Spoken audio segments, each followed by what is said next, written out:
Joe Biden is ready for stimulus checks, and so are many Democrats. So you want to continue watching this video to find out when you should expect to receive the stimulus checks. I don't know whose analysis it is, but the readout was that the worst is yet to come. There's more bad to come. So it's pretty horrible. So again, I want to salute the president. He, working with our allies, are presenting a united front against Putin. If his intention was to divide NATO and the West, not just NATO, but other countries, in fact, he has instead unified them even further in terms of their commitment to sovereignty, democracy, and peace.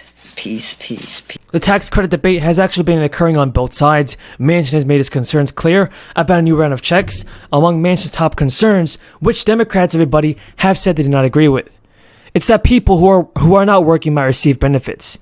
Joe Manchin actually said that a child tax credit should include a work requirement, and he floated an income limit of $75,000 or less. In addition to this, everybody, I want to know your thoughts on Joe Manchin. Good morning. Here we are, just came from the floor where you're passing the PACT Act. It's pretty exciting. Let's start with the beginning of the week. Earlier this week, when the President of the United States delivered a State of the Union address that gave the American people hope and confidence in their future. So here's some breaking news. If you're used to receiving a tax refund from the IRS this time, then financial experts warn that you may get less than usual this year. One important reason this may occur is because of the child tax credit payments. Last year, the American Rescue Plan brought a major change for the child tax credit. The change upped the top amount on offer from $2,000 to $3,000, or $3,600 for children aged below 6. The most significant change was to the payment structure of this, with monthly payments sent out to eligible people for the final 6 months of 2021.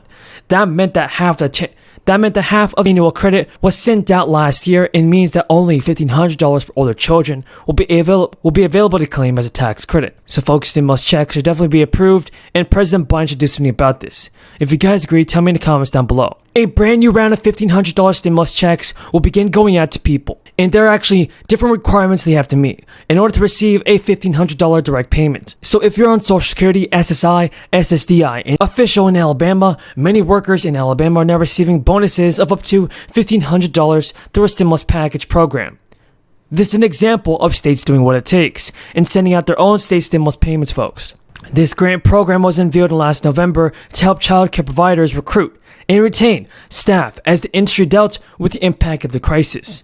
According to CNN, the nationwide staffing shortage has tested the resilience of Alabama's childcare providers. So it's great to see that one state, at least in the country, is actually sending out more stimulus payments to people in need. And also, there are many other states besides Alabama that have done something similar to this. They have actually sent out their own state stimulus checks. Now, Florida Governor Ron DeSantis recently revealed his new plans, everybody, to send out another state stimulus check this year, folks. Tell me if you agree with this. Do you believe that the governor should be sending out their own state stimulus payments? According to Ron DeSantis, Florida school teachers, folks, may receive a stimulus payment this year of up to $1,000 to help pay for crisis-related expenses.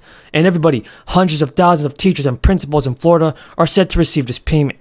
Ron DeSantis, folks, has actually decided to allocate $600 million to raise the minimum teacher salaries from $40,000 and up to $47,500, and that's actually some good news. But we know that despite this historic recovery, too many families are still struggling with higher costs. I get it. Our top priority must be getting prices under control. Look, our economy roared back faster than most predicted, but the pandemic meant businesses had a hard time hiring enough help to keep their workers in the production. The reason why the cost of housing went up in new housing is because no one was there to make sure they had the 2x4s to be built, to build the homes, because people weren't in the factories. And because people were making a lot more money than before, there was a lot of cash at hand, and they did not use that cash to go out to the restaurants or go on vacation. They used it for hard products. And the pandemic disrupted global supply chains. When factories close, it takes longer for goods to get from the warehouse to the stores, and prices go up. Look at cars. Last year, there weren't enough semiconductors to make all the cars people wanted to buy. They had the money to buy them. But there weren't literally enough cars, because we invented those chips when we went to the moon, but we didn't make them anymore. They're made in the rest of the world. So prices went way up. 1/3 of the reason for inflation was the additional cost of automobiles. So we have a choice. One way to fight inflation is to drive down wages and make Americans poorer. I have a better way to fight inflation. Lower your cost, not your wages.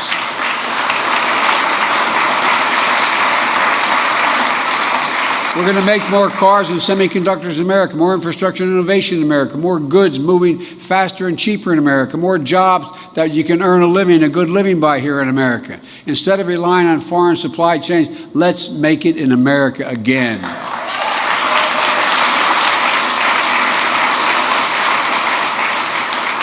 There's a lot more to my plan to lower costs and lower the deficit. By the way, we're going to lower the deficit by $1 trillion this year. These guys talk about how they always are worried about us spending. We're lowering the deficit. No one's ever done that. So there's a story there. I don't know why it didn't go into this if it's not in there. But I mean, early on, women bore the brunt of participation and of job loss, but over the course of the pandemic, much of that effect has really reversed.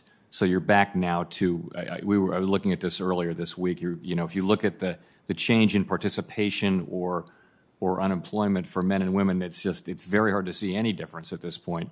But that was not the case a year ago, where women, bore the brunt then, but not so much now. And do you think impact of lack of childcare has impacted and been a barrier for women to get back in the workforce? Yes, and I think caregiving, if you look at, there's a table, I think on page 11 in our book, that shows who's not participating. Actually, child care is not so much. Caregiving overall is a big number, but according to this data anyway, child care as such is no longer big from a macroeconomic standpoint. I know for the people affected, it's big. Thank you. And then one of the other areas that we've been talking about, the rising prices that we see and that I hear about at home, I see at home. One area, though, is around housing and the focus on how we can reduce costs and the prices for affordable housing. So there is work being done that we have done already, but also that we can still address to increase the housing supply here and incentivize that at the federal level. I'm just curious, would you believe that